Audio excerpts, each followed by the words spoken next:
the deadliest fire in Oakland history. Charges in the Oakland ghost ship warehouse fire. 36 lives lost. Our daughter will never come home. And a city forever changed. An owner must know. Now, 1 year later, families are still picking up the pieces. There's nothing we can do to bring Jonathan back. We just want justice. The building owner isn't talking. And 2 men are in jail facing 36 counts of manslaughter. I'm innocent. I'm innocent. This is a 2 Investigate special report, the ghost ship fire, 1 year later. Hello, I'm Brooks Jarosz. And I'm Candace Wen. Welcome to a 2 Investigate special report, the ghost ship fire 1 year later. Over the next hour, we're looking back at the deadliest fire in Oakland history, what's changed over the past year and what hasn't. What started as a party at a warehouse in Oakland's Fruitvale district on December 2nd, 2016, ended with 36 lives lost and a city mourning and devastated. Since that tragic night, there have been many questions and few answers about what happened and why. 2 former tenants of the ghost ship have been arrested and charged. Derick Almena and Max Harris are both facing 36 counts of manslaughter. The elusive owner was not seen or heard from until 2 Investigates tracked her down. Over the past year, the mayor and city leaders made a lot of promises to ensure a tragedy like this doesn't happen again. But as we discovered, some of those promises have still gone unfulfilled. In the weeks and months after the deadly ghost ship fire, there were news conferences. This fire has been a devastating tragedy. An executive order and a call for an overhaul of Oakland's Fire Prevention Bureau. Promises to improve safety for non-conforming, unpermitted living spaces while avoiding displacement in a city desperate for housing. We realized that there were communication gaps. Claudia Cappio, Oakland's assistant city administrator, is talking about her department's relationship with the fire department, now led by newly sworn-in fire chief Darin.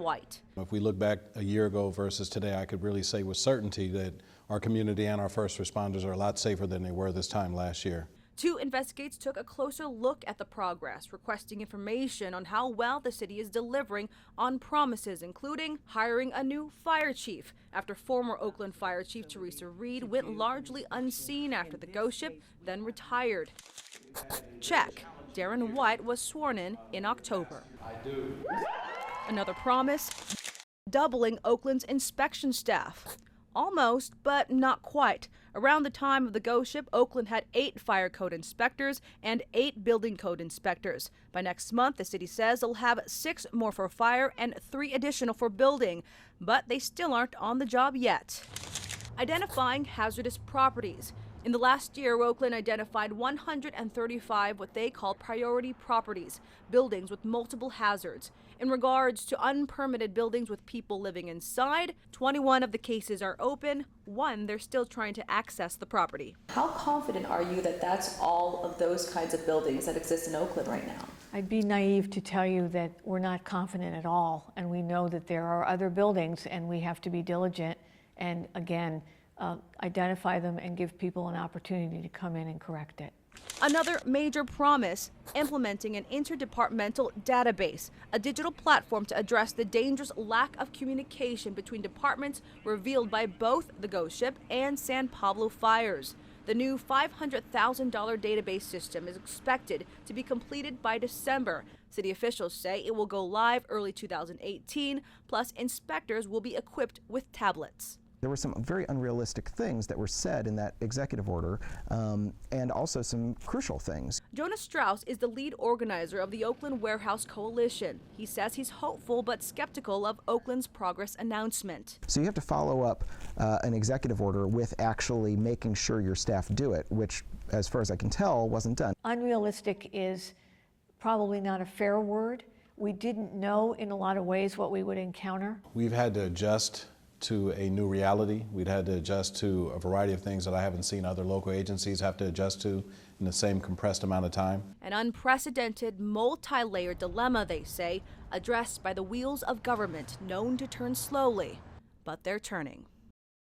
2 Investigates spent months tracking down the warehouse owners. Since then, we learned that the family was told of electrical issues at the warehouse 2 years earlier.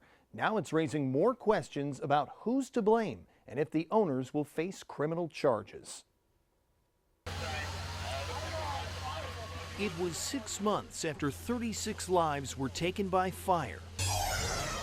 Charges in the Oakland ghost ship warehouse fire. And I'm here to tell you that today my office has filed felony criminal complaints. 2 men facing 36 counts of manslaughter. Derick Almena rented the ghost ship warehouse. His friend Max Harris helped him look after it. They hosted parties, advertising it as an artist's creative space, even letting people live there. The building's owner is Chor Ing. She's never been charged. Ms. Ing, Brooks Jarosz 2 investigates. Do you hold yourself at all responsible for what happened at the ghost ship? Chor Ing has kept a low profile, so have her kids, son Kai and daughter Eva. Many former tenants say they managed the warehouse and adjoining properties, collecting rent and receiving complaints, especially about problems with the electrical system. The tenants there, they say there was a lot going on and you ignored them. What do you have to say to them?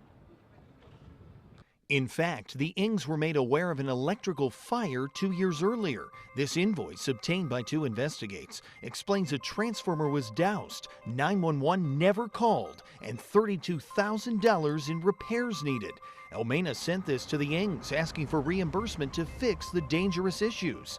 The diagnosis was 3 buildings on a single transformer, severely and catastrophically overloading, and intense and endemic deferred maintenance dating back decades, requiring immediate intervention to avoid additional fires. Defense attorneys representing the 2 men say the Ings refused to make repairs. The owner is absolutely responsible for the lives of the 36 people that were lost. Attorney Curtis Briggs believes Almena and Harris are taking the fall for others' negligence. After all, police had been to the warehouse before. Records show at least 8 times for disputes among those who lived there. You're calling me a liar. Officers knew, but the illegal living went on.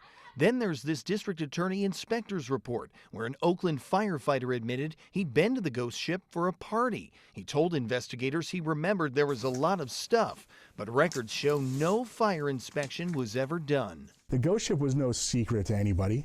The ghost ship just became a secret when they decided not to charge the owner and when they tried to protect certain aspects of the city government. Code violation notices were sent to Chor Ing for hazardous conditions or life-threatening safety over the years, but 2 investigates found the city never followed up. California law says a landowner must maintain the property to prevent an unreasonable risk of harm, stating everyone is responsible not only for the result of willful acts, but also for an injury. It's a key point in a major civil suit calling out the Ings. What about the families? Don't you feel you're responsible? You own that place. Don't you have anything to say? Derick Almena had something to say in February 2015 when he brought up the electrical system again, writing, "A year of delays and dangerous complications. I would have you, the owner and landlord, the ultimate benefactor, at the onset of any electrical issues, take physical action. This was not your course." Almena rented temporary power supplies and wanted to get paid back. Kai wrote back saying the electrical infrastructure was made very clear before your lease began. "And I will not be reimbursing you. You're required to return the electrical system to the state it was in before your lease began." Defense attorneys say Kai refused to do any work. He is responsible and should be held responsible for what happened because it was his duty to make sure that his property is safe. And there's more. In this district attorney investigator's report, a businesswoman rented the adjacent building from the Ings for her hair salon. She told investigators there were electrical issues starting in 2008 and contacted Eva Ing, but soon became frustrated because the problems were never addressed. And after 13 years, moved her business in 2014 because no repairs were made. As a prosecutor, do you see any reason why you wouldn't go after the owners? No, I don't. Attorney Michael Cordoza used to be a prosecutor. He's not working this case, but with his expertise says he's surprised the Ings have gone under the radar. If I were the trial attorney, I would look long and hard at charging the owner and her daughter, who was supposed to be the manager of the building, bringing them into court, consolidating those cases, so you're trying all the defendants at once. And if they want to blame each other, let them do it in the same jury. jury because that enhances the DA's prosecution. The DA has never explained why the Ings haven't been charged. Despite repeatedly asking, prosecutors say it's still an active case, no comment, and since June, avoiding the question altogether. So we're not going to take questions as to speculative questions like that. All while the building's owner is set to get a hefty payout, insurance money totaling more than $3 million, covering the cost of that deadly fire. The families suffer. The victims can't come back to life, but overnight the owner became a triple millionaire. Don't you have any remorse for the people who died in that fire? Nothing to say at all? What does that say to you? She's a scumbag. She's a scumbag and she's a killer. We as the public have a right to know. Why aren't you charging them? The district attorney could still charge the elusive owners. You not only have to do justice, but you have to give the appearance of doing justice. This is not the appearance of doing justice. We've tried repeatedly to contact Chor, Eva, and Kai Ing to talk to them about all of this, with no response. Their attorney also said no comment. Coming up, inside an unpermitted warehouse space that's getting in line with the law. We've been really happy working with city officials. And 2 Investigates exclusive jailhouse interview with the man at the center of it all. Do you think they rented you an unsafe building? Yes, definitely. They definitely rented me something that they knew was unsafe. When we return.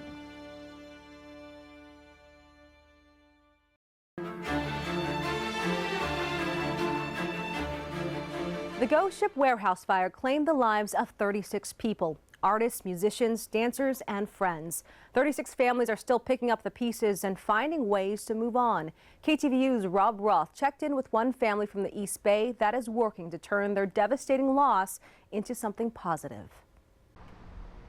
Just outside the boarded-up shell of the Ghost Ship warehouse, standing front and center, a memorial carries the names of the 36 people who died here together. One of the names is Jonathan Bernbaum, who his father says was just making a name for himself as a light and video artist. You know, there were moments where, what can I say? I mean, you know, it just suddenly hits me that, you know, Jonathan's gone and that he died. Bernbaum had gone to the electronic dance party at the Ghost Ship that night to see some friends and support his fellow video artists. He never returned to his Oakland apartment. Bernbaum was 34 years old. Right after he died, there were, you know, a lot of moments like that where it would just hit me, and, you know, I'd be driving and frankly, I really needed to stop the car because I, you know, just suddenly start almost yelling, you know, the pain of it. The family photo from last Thanksgiving sits prominently in the living room, the last time everyone would be together. It was taken just 8 days before the fire. But along the way this past year, the Bernbaums have found a way to find silver linings in the darkest of clouds. We've learned so much more about Jonathan from his friends and from his community. In a way, it's been very wonderful to find out who he was, even more so than the person we thought we knew so well. Jonathan Bernbaum grew up in Berkeley, the youngest of 2 boys. He received his master's from the University of Southern California Film School, but he became increasingly successful as a VJ at various clubs and concert halls throughout the world, creating visual experiences by mixing lights, colors, and images and turning all of that into an art form. Here's a small sample.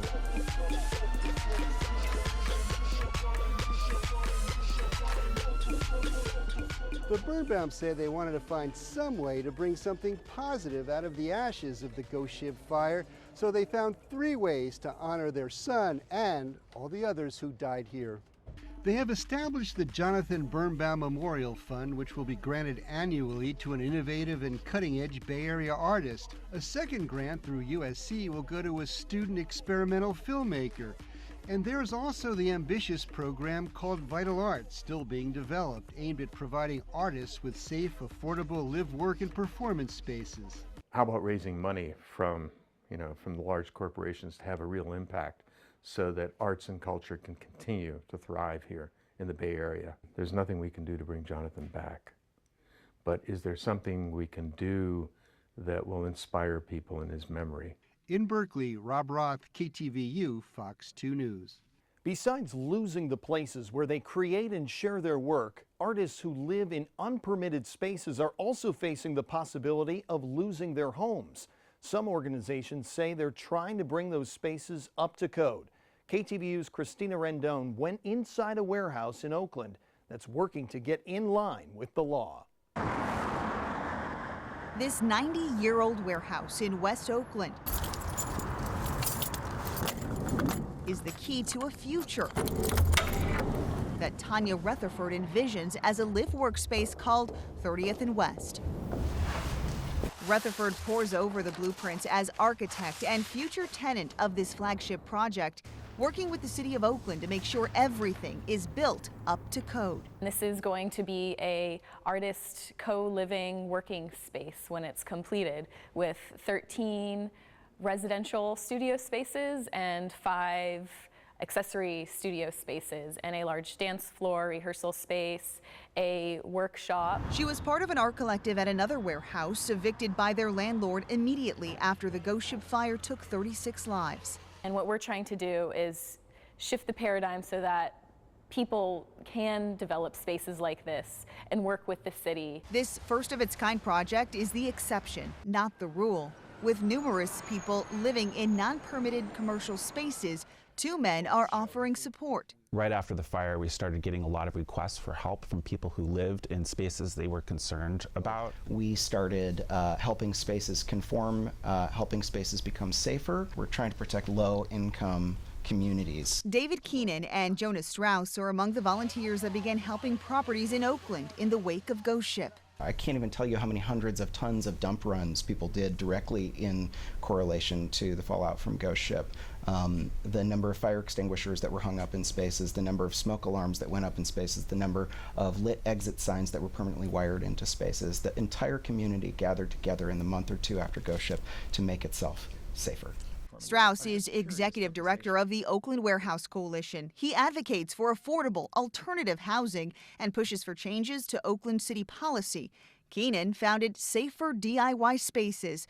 The group provides confidential walkthroughs of unpermitted or non-conforming spaces where people live, telling residents what's wrong, what needs improvement, and they refer tenants or owners to contractors who work pro bono or at reduced rates. We're focused on, if there's a fire in your building, can you get out safely? Is your staircase safe? Like structurally, is it safe? It's not just warehouses, but storefronts, mobile homes, converted basements or garages, any space being used as a residence built without a permit. We've seen about 70 buildings, worked with and assisted about 70 buildings since December of last year. Of those 70 buildings, they say only 1 has entered into a compliance plan with the city of Oakland. That's because of what they call unrealistic and stringent current code standards. In order to do any sort of code compliance measures, a structure must be totally vacated, which equals displacement. At the beginning of the year, Mayor Libby Schaaf issued an executive order to improve safety at unpermitted buildings while preventing unnecessary displacement. The men say city leaders are supportive of making spaces safer, but the order has been largely ignored by code enforcement. Someone who's evicted from a substandard building needs to find the same rent. They're going to find that same rent at a worse place that's even more at risk. The code needs to be changed to basically prioritize life safety. A lot of folks are still scared. They're scared of not only code enforcement, not only the Fire Prevention Bureau, not only the cops, but the city in general. Retherford doesn't want to live in fear either. So we're going to replace all of these windows. Which is why she says the 30th and West project is so important. We've been really happy working with city officials, and it seems like they want to use this project as kind of a flagship and an example for how we can move forward with project types similar to this. Reporting in Oakland, Christina Rendon, KTVU, Fox 2 News. Still ahead, 2 Investigates sits down with the man whose name was on the lease and is now facing 36 charges for the Ghost Ship fire. I think the only people that did something wrong truly were the people that owned the building. It's their building. Do you think that you hold any responsibility? Plus, while he sits in jail, his family has stayed out of the spotlight until now. Those exclusive interviews next.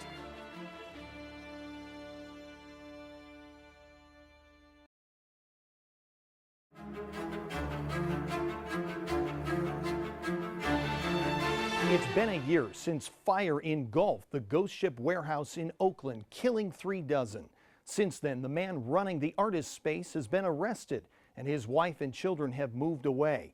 But now, for the first time since then, Derick Almena's family is opening up about the husband and father, the shared artist space, the fire, and who's to blame.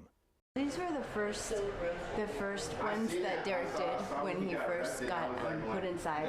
They're pretty self-explanatory. I think you can get what they're trying to say. They're very graphic. Micah Allison, the wife of Derick Almena, has kept a low profile since the deadly fire at the ghost ship warehouse on December 2nd. These are both self-portraits, and he dyed these with coffee. While her husband sits in the Santa Rita jail awaiting trial on 36 manslaughter charges, Allison says she and their 3 children are taking each day one at a time. It's hard because, you know, this is like the time in our lives we really want to have him around. Allison says she's making ends meet by working as a social worker while her children attend school in Lake County. My husband has always provided for our family the best that he can. But my husband's always been an artist. Drawings that Almena created behind bars are on display at a prison art show held at his attorney's office in San Francisco. I don't want anything from any of this, but for people to be able to feel and experience art through my husband's hands and through his viewpoint, and just only that they would be open to seeing it and to maybe having some compassion for what he's going through and what we're going through. In her first on-camera interview since her husband's arrest, Allison talked to 2 Investigate's executive producer Simona Ponte about her family, her fears, and the fire. To lose someone you love it's the worst kind of suffering I think that humans can endure. There will never be an answer to why this happened. So to understand more how to deal with it, how to get by, how to survive it. I try not to separate myself. I know I'm different. I'm not trying to compare my loss to anyone else's, you know, but I also often see this tragedy and how it's affected all of us. And it's just been incredibly hard for so many of us. These, to me, are, this one makes me cry. These are pretty dark. Well, it's a dark place. The eye is recurring and everything, right? Oh, yeah. Yeah, I think he's trying to, I think he wants everyone to understand, to see a little deeper in all of this. The thing about art is that you don't have to really say anything. You could just be what you want to be. And if you feel really terribly ugly and you feel really terribly misunderstood, you can express that. It's so crazy. And Allison says she believes her family has been misunderstood from the beginning. What are some of the things you want people to know? You know, the thing is that it doesn't matter what I say. It will be misinterpreted, it will be mixed up, it will be scrutinized, it will be dissected, it will be regurgitated back, not in my words, but in someone else's perception of what I was saying. She also defended the reputation of the artist collective known as the Ghost Ship and expressed hope that moving forward, Oakland will help preserve its creative spaces. I can't tell you how brokenhearted I've been to see so many of those spaces shut down over this. And how can we make it safe? How can we make sure that these warehouses have sprinkler systems, you know, even get into donating them or refurbishing, you know, older ones, helping these artists make these spaces safe. Safe for the community of musicians, dancers, artists, and creatives who gathered at the Ghost Ship that tragic night. Do you or your husband just ever feel a sense of responsibility when you think back on that night? Another loaded question. It's really difficult for me to answer that. With all of the, with my husband's freedom being on the line, do I feel a sense of responsibility? I will carry this for the rest of my life.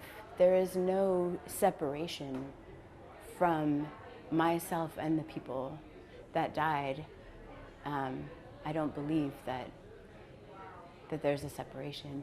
I believe they're always with us, and I believe that there has to be a greater purpose and a greater reason. We have to make it that way if there isn't. Do I feel responsible?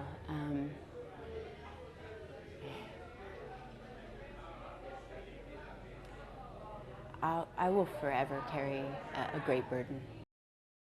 Allison wouldn't comment on any specifics about the warehouse or the details of her husband's criminal case, like the conditions of the place or the owner's role in taking care of the property.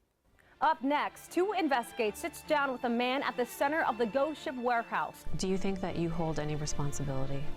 The exclusive jailhouse interview with Derick Almena next.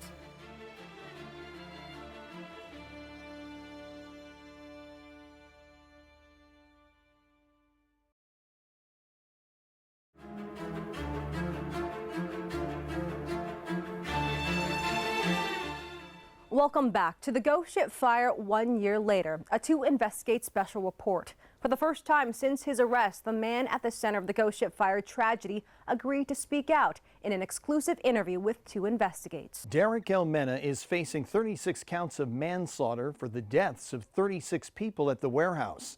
Almena sat down one-on-one with 2 Investigates executive producer Simona Ponte. He talks about his family, the building owners, and who he says is to blame.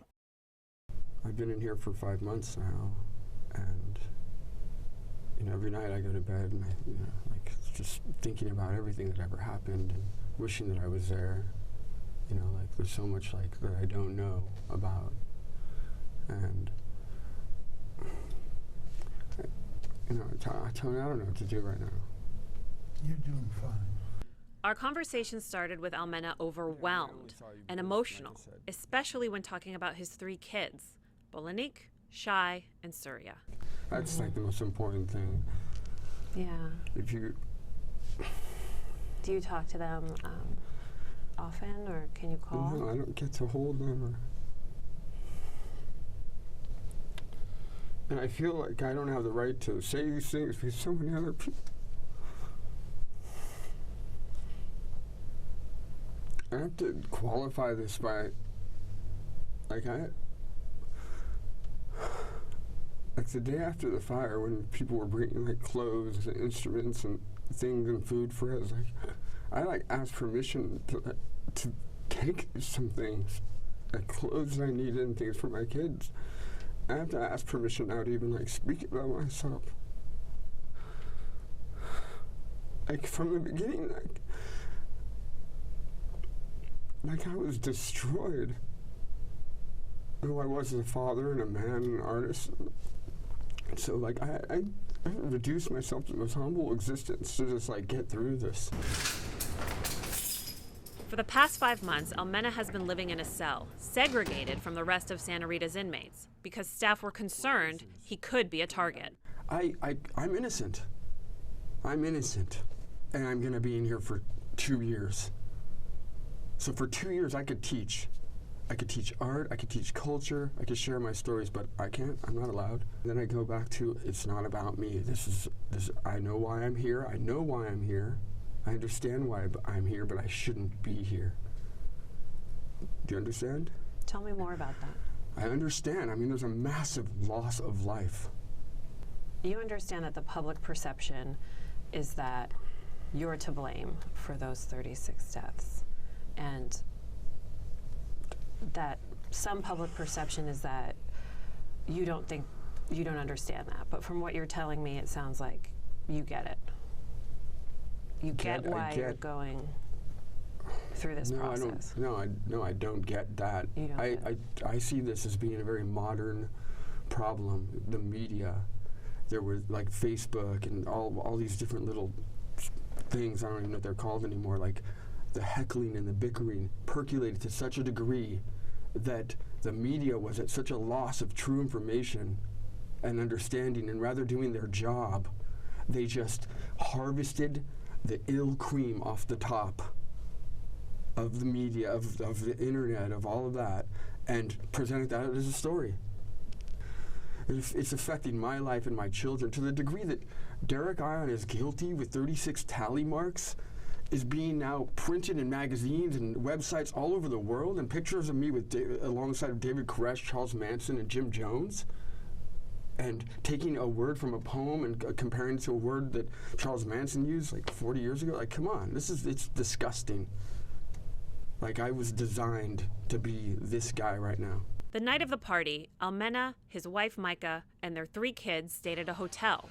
After learning of the fire, he posted a Facebook message saying, "Everything I worked so hard for is gone." It quickly garnered thousands of views and criticism from those who thought it was insensitive. And I just wanted to make sure that the world knew that the kids were safe. So all I said was, you know what I said. Everybody knows what I said at this point. And I didn't know anybody had perished until 3 o'clock in the morning. Nobody told me that 36 or 50 or... So as soon as I heard that Pete was still in there, I got in my car from the hotel and rushed over there. And then the police and the fire department are telling me, oh man, there's like 50 people in there, maybe 100 people in there. And at that point, there's no Derick. There's no, these questions are all irrelevant to me at this point.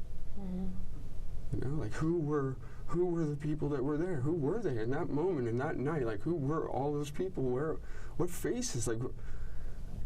What children and friends and lovers? And I didn't know until I got there, and then the police told me. So I'm still there. I'm still in that moment right there. Well, tell me more about the warehouse. There was this perception that it was a mess and full of junk and trash. Well, I definitely have to say that if you go to any construction site, until the house is done or the building or whatever it is, it's going to be an organized mess. You're going to have that. In the beginning, I was going out and, I would get an old, car and I would bring it into the yard and take it off the fender and the hubcaps, and so until Daryl loaded up the parts of the car we didn't want and get them out of there, there'd be a little mess. But that's like any warehouse. That's why we got a warehouse with a giant yard, a giant space. And so there was always a process of sawing wood, there'd be debris. That's all that they're talking about. At one point, Almena says, CPS took his children to live with his sister and mother in LA, while he and his wife cleaned up the warehouse. For CPS to fly my children back and throw a party for us and give us awards and say, you guys are awesome. We didn't believe you. We came out and checked out your story. You were artists. You did have, they had beds and they had kitchen and bathroom and tubs and their playroom. And you've got a house here, and you've got an amazing dance studio, music studio, silversmithing workshop, digital arts lab. What was going on there was just... CPS saw all of that. They saw all of it. They saw they had to walk through everything to just check everything out. It was known, It wasn't a secret. No. This whole misconception that we were hiding and sneaking around is disgusting. Did the landlords know that you and your family were living there? Yeah, definitely. Definitely. It's I feel like this is my one chance to describe everything and tell everybody how amazing it was, but it wasn't, nothing is always amazing.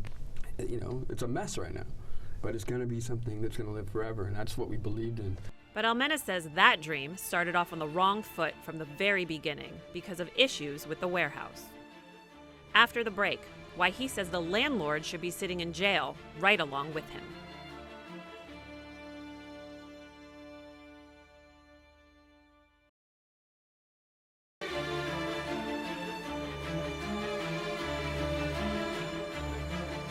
Now part 2 of 2 Investigates' exclusive jailhouse interview with Derick Almena. Almena says what started out as a dream to build an art collective in Oakland's Ghost Ship warehouse descended into a structural and safety nightmare. There's a period of where there was no power because the transformer caught on fire, but there was a period of time where it was dark there. How long? About 2 months. No power for 2 months. So I had to run a generator. I had to go to the neighbors and tap into their power, so we'd have light. In 2014, there was a transformer fire. Almena says that for years he pressed the owner, Chor Ing, and her children, Kai and Eva, to fix safety issues, but they refused. then we go to the landlord, and you saw those emails, and we're describing, like, it has to be stable, like not as is in it constantly degrading. As is doesn't mean degrading. As is means it's at a standard, a permittable standard. And the building never was. The public perception is that you independently made changes to this space that made it dangerous. And no, if anything, we made it safer. I put in a back door. People escaped through the back door. I took all the grates off all the windows. A friend of mine jumped out the window. He was able to jump out the window. I put in a front staircase. There was only a back one. The back one is incinerated in the fire. The front one, they said my pallet staircase that I built, it was a true form that I purchased, and we did to spec, right? And we'd styled it in a way the last few feet were to pull gear. All of the sound systems had wheels on them. Like, I knew, we were designing it for a cause and for people. That, when you look at the photographs after the fire, that staircase is the only thing standing. Everything is gone, and it's like a hand reaching out. People could still come down that was, and so I built something awesome. It was amazing. I saved lives by putting that staircase in. Because legally, I rented the building with one staircase in the back. Okay, cool. I rented it. I said I'm going to have events. I had an event. People came up the stairs that they gave me. If I didn't have my staircase, everyone would have died, supposedly. Almena says his original lease agreement was made with Eva Ng. He claims that she assured him the building could be used for an art collective. Before we come in, I want to make sure that I can build it to suit what I need and build, just do what we have to do, and then make sure the power is up to a standard. And she was like, yeah, here's the zoning, and she copied it and posted on the email exactly what we can do, and it fit the description of what I needed to happen there. You thought the building had safety standards up to a certain standard based on... Well, I thought it had electricity because it had plugs on the walls. I didn't show up with digital printers and and projectors and cameras. And sound system. As soon as we plugged something in, the whole building fried. So we're so afraid. I'd put so much of my money and energy and brought everything there, all the artifacts and instruments, and I had nowhere else to go at that point. So we had to make it work. I thought that if you're going to rent a building to a group of artists, that as the owner of the building, you would have to tell the city, hey, I'm going to be collecting money now every month, and there's going to be humans coming in and out of this building now. What do I have to do to make sure that I can legally collect that money and legally house this cooperative? That it had never been inspected, right? It was still listed, and in all the newspapers, it still says, Derick Ion rented it as a dry goods warehouse and then changed it on his own, did all this on his own without telling anybody, snuck in there. He rented it as a storage warehouse. That's the story. It's not the story. I rented it as an art space, a community center, a cafe, boutique. That's all described. But do I give that to the city? I've never done that. I've never moved into a place and had to tell the city what I wanted to do. I tell the landlord what I want to do. The landlord owns the building. The landlord has to go to the city and say, hey, and then there's a question, what do I think of the landlords? Deceitful and greedy. I didn't even know there was no waste line in the place. There was no water coming into the building. There were just empty pipes that didn't go anywhere, didn't do anything. So I signed the lease, I give $20,000, and we try to turn on water, and it doesn't even work. We uncap something that we thought was the waistline, and it's just a cap. Almost like they planted it there to make us believe that we could have a bathroom there. And we opened it, and there's nothing there. So... Do you think they rented you an unsafe building? I'm going to say it 2 times. Once for me, that you have to beep, yeah. 2, the second time for you, yes, definitely. They definitely rented me something that they knew was unsafe. They definitely did. Do you think that you hold any responsibility? So being like the father of the space and the guy that kind of rallied, but that's not really how it went down. How it went down is that I'm working with a lot of artists and musicians. Then we signed the leases to Satya Yuga Collective, and we had an LLC at the time. And that was supposed to represent all of these people. She's like, I need somebody over 40 years old to sign. I would have had anybody sign. It didn't matter whose name was on the lease. So, because my name is on the lease, I'm responsible. Well, do you understand why some people blame you? I think that they blame me out of ignorance of what was really going on. If they could see the space while it was alive and walk through it, they would understand that everybody had created their own world there, that they were responsible for themselves, and we all took on that responsibility. And then they would understand the attraction. You know, like one person didn't create this attraction. It was multifaceted. Like that, they're treating me like I'm a murderer. Like with my hands, I did this intentionally. It's like the furthest thing from the truth. I built a space to nurture and invite love into our community. And now I'm being persecuted for that. When there are other powers beyond and above me that should have made sure that it was safe. Like I'm the scapegoat, and Max, right? Because something happened. They don't even know why it happened. Nobody knows why the fire started. Do you think it's fair? I think if PG&E, the police department, CPS, the fire department, the principals of my kids' schools, and anybody that knew that we were living there and that came to visit many times, the fire department was there all the time, like I said, and the police department visiting us, checking out, playing our pianos and organs, like laughing at what a ridiculous space it was. We had over 20 pianos and over 20 organs. It's amazing. If they were all sitting on a bench with me and we were all sharing this burden, then it would be the closest thing to, with the landlords right here. I prefer they were a little further from me. Then it would be the closest thing to fair. Do you think all those people should be here with you? Oh, definitely. But I have another version of that. I think that that's saying that I did something wrong and we all did something wrong. I think the only people that did something wrong truly were the people that owned the building. It's their building. I don't want to blame the fire department. I don't want to blame the police. They were my friends. They were awesome. I saw them save lives countless times in that neighborhood. Like, I don't want to blame them. Who do you blame?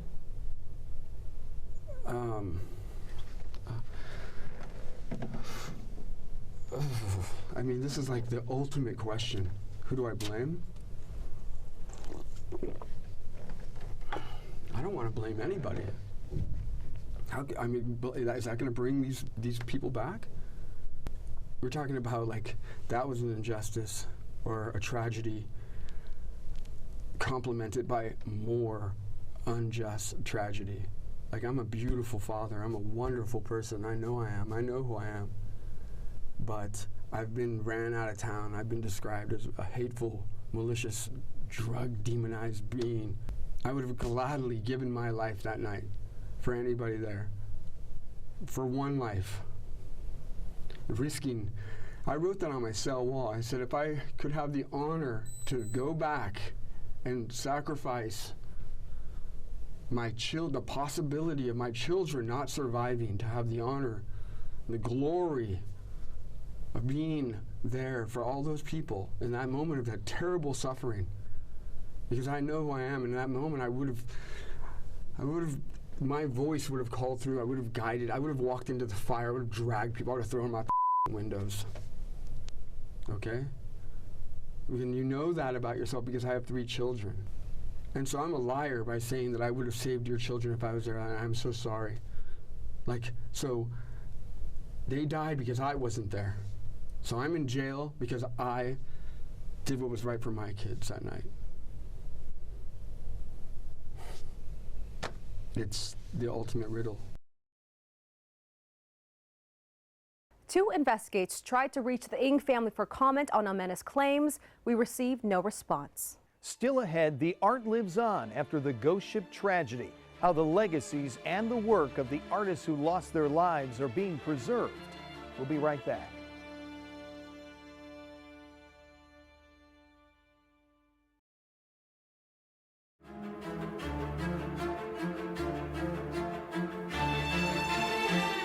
It was a dance party at a Fruitvale warehouse known as the Ghost Ship, where artists, dancers, musicians, and creatives gathered to share and celebrate one another. And despite the tragic fire that took 36 lives, their art is still living on. KTVU's Micah Allison shows us how those around them are continuing their legacy.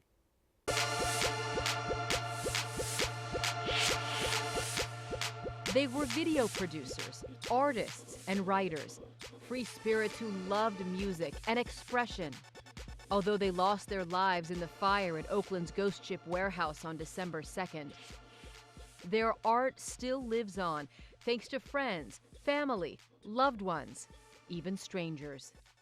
We were thinking very much of the Tibetan tradition of what are called sky burials, where you expose a body and the birds come and every bird takes off a little piece. And David Bernbaum's brother, Jonathan, was a video DJ who died in the fire. we had this really wonderful event, and we had all of his stuff out there, and everybody was invited to come and, you know, look through it and take what they wanted. After his brother's death, he shared his visual art with others in the field so it could be seen throughout the world. And, you know, and that was something that made us feel really good to know that that was, you know, his work was continuing to be seen. And he's not the only artist whose legacy lives on. Others have picked up the pieces and preserved their memories and their music. This year, friends of musician Barrett Clark, who also died in the fire, re-released one of his albums. All across Oakland, you can see reminders of the artists who lost their lives. Murals that anchor the city bear their names, and downtown at the Oakland Museum of California. And had these cards that people could respond to, giving their emotions, their feelings, their responses. And in the middle, an interactive area, right? So we're having people respond to a prompt on the cards that then will go on the rope lines attached to the altar. That's where an exhibit is devoted to the 36 victims. It's a memorial in a lot of ways, and it's also a living, breathing artifact where people can add and continue the conversation a year later. A tall ship rises to the sky. The names of those who died are hand-stitched into the mast. The public is invited to interact with the piece, writing their thoughts about what happened and their memories to those who died.